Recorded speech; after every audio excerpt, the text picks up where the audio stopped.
Hello again, my fuzzy friends. I'm Foxpresso, and welcome back to episode 2 of my series on Furry Con budgeting and planning. Just as a reminder, I'm just a fox, not a guru or a financial advisor.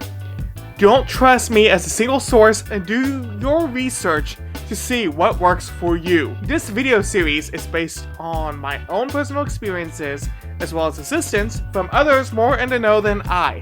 So, while I'll try to be as unbiased as possible, your mileage will vary. Now, before I begin the video, I would like to read some comments based on what you guys said in the last video. Mariette Starflurry says, one way to save costs is to volunteer.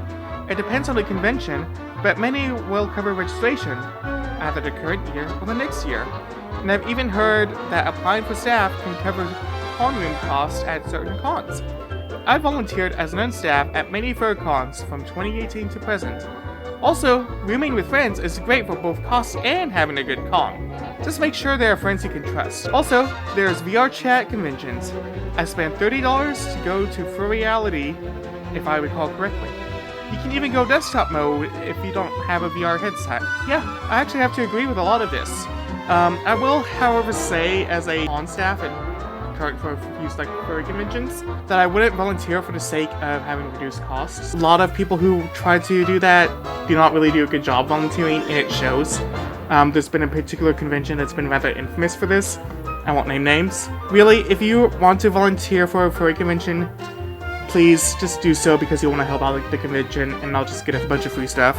Rooming with friends is definitely a good idea, and that is something that I will touch about in another video, just like VR chat. That is one great thing that has come out of the pandemic. It has been the proliferation of virtual conventions, and it is a great money saver if you can't afford to do a physical convention. I Hate Diet Cola says, thanks for the info. I'm going to Anthrocon Northwest, but I'm going to try to be as cheap as I can. Good for you! Hope to see you there. Lil Fox the Halen Hybrid Warrior says, well, I'll go to an affordable one. I mean, yeah, these conventions can be affordable if you do things responsibly. I also had a few comments on Telegram that I'm gonna pop up here. Woofa said, for me, a plane ticket is $300. A MFF badge is $350. He probably does the super sponsor. And room share is $306 because of Doubletree LOL. $956 in total so far. Yeah, so in cases where the room share is a little bit higher, that means that the person probably booked outside of the block. I'll explain that in other videos.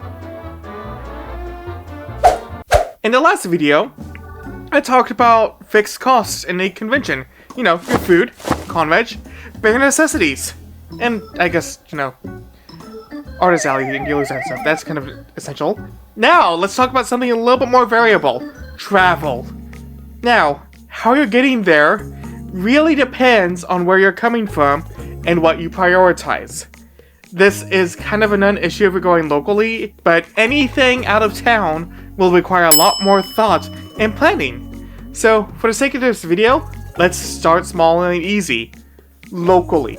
Now, what I mean by local is basically within your own metro area. Let's say around like a 50 to 70 mile radius.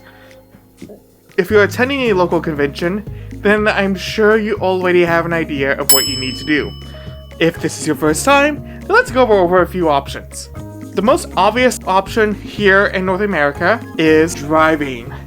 This is a pretty straightforward process with the only items that you need to factor in being parking, and if your car is an electric, gas. I guess you should also count finding charging points in that too. You can do this research on your own and use your best judgment.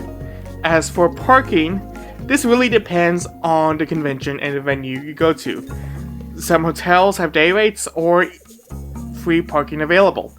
For easy reference, let's refer to the top 5 furry conventions in North America, starting with Midwest Fur Fest. If you're lucky enough to get a room at the Hyatt, then you get to pay $18 a night.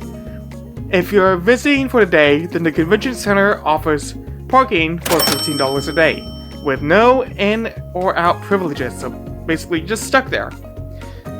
For other hotels, it's as follows. Hilton is $29 a night with In-N-Out.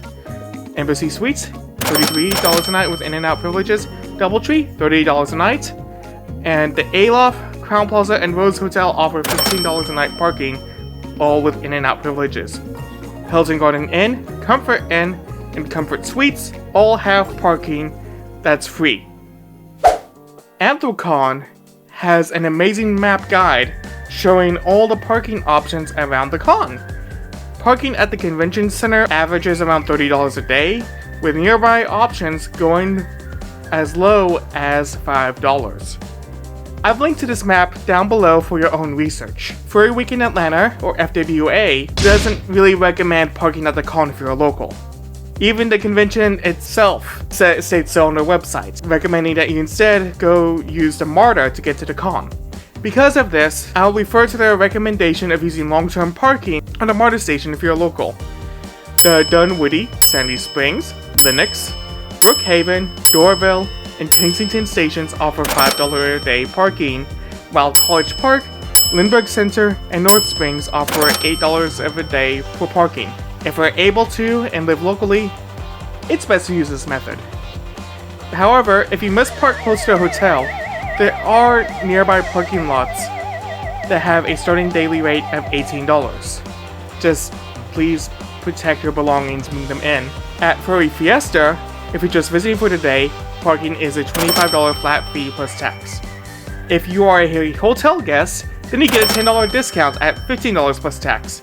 However, like FWA, TFF encourages you not to use a car due to the limited parking spaces if you are local. We'll talk about these options later.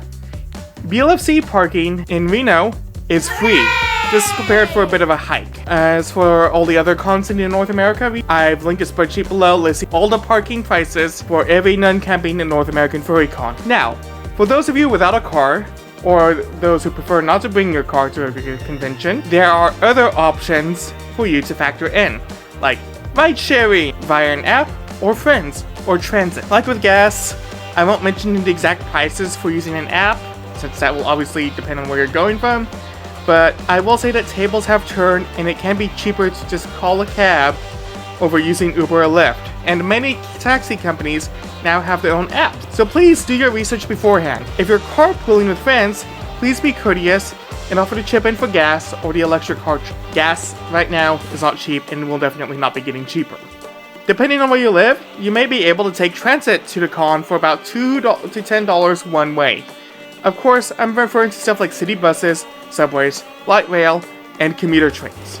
Stuff like Greyhound and Amtrak will not count here, as I'll be discussing them a lot later. Now, I tried to do research on what North American cons have the best transit access, and let's just say I kind of went a little bit overboard, and am currently working on a whole different video about that. Keep an eye out for that. You may see it like on this little thingy here, or here, I don't know. I've also linked to a transit cost table down below in the description as well for your own read. Unsurprisingly, some places are better at this than others. So, that should do it for local cons.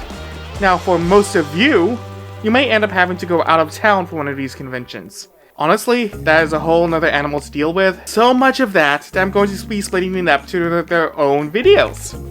So stay tuned and subscribe to learn more about getting to furry conventions on the road, via bus, on the rails, and in the air. Also, be sure to leave a comment down below sharing your own personal convention planning tips.